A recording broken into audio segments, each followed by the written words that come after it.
Welcome. In front of me, Motorola Moto G9 Play, and now I can show you how to resolve the problem when your screen is not respond.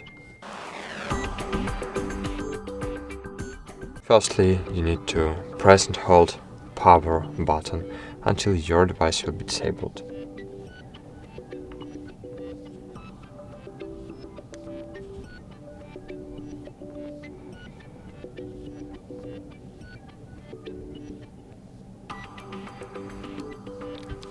When you will see your Motorola logo, you can release button.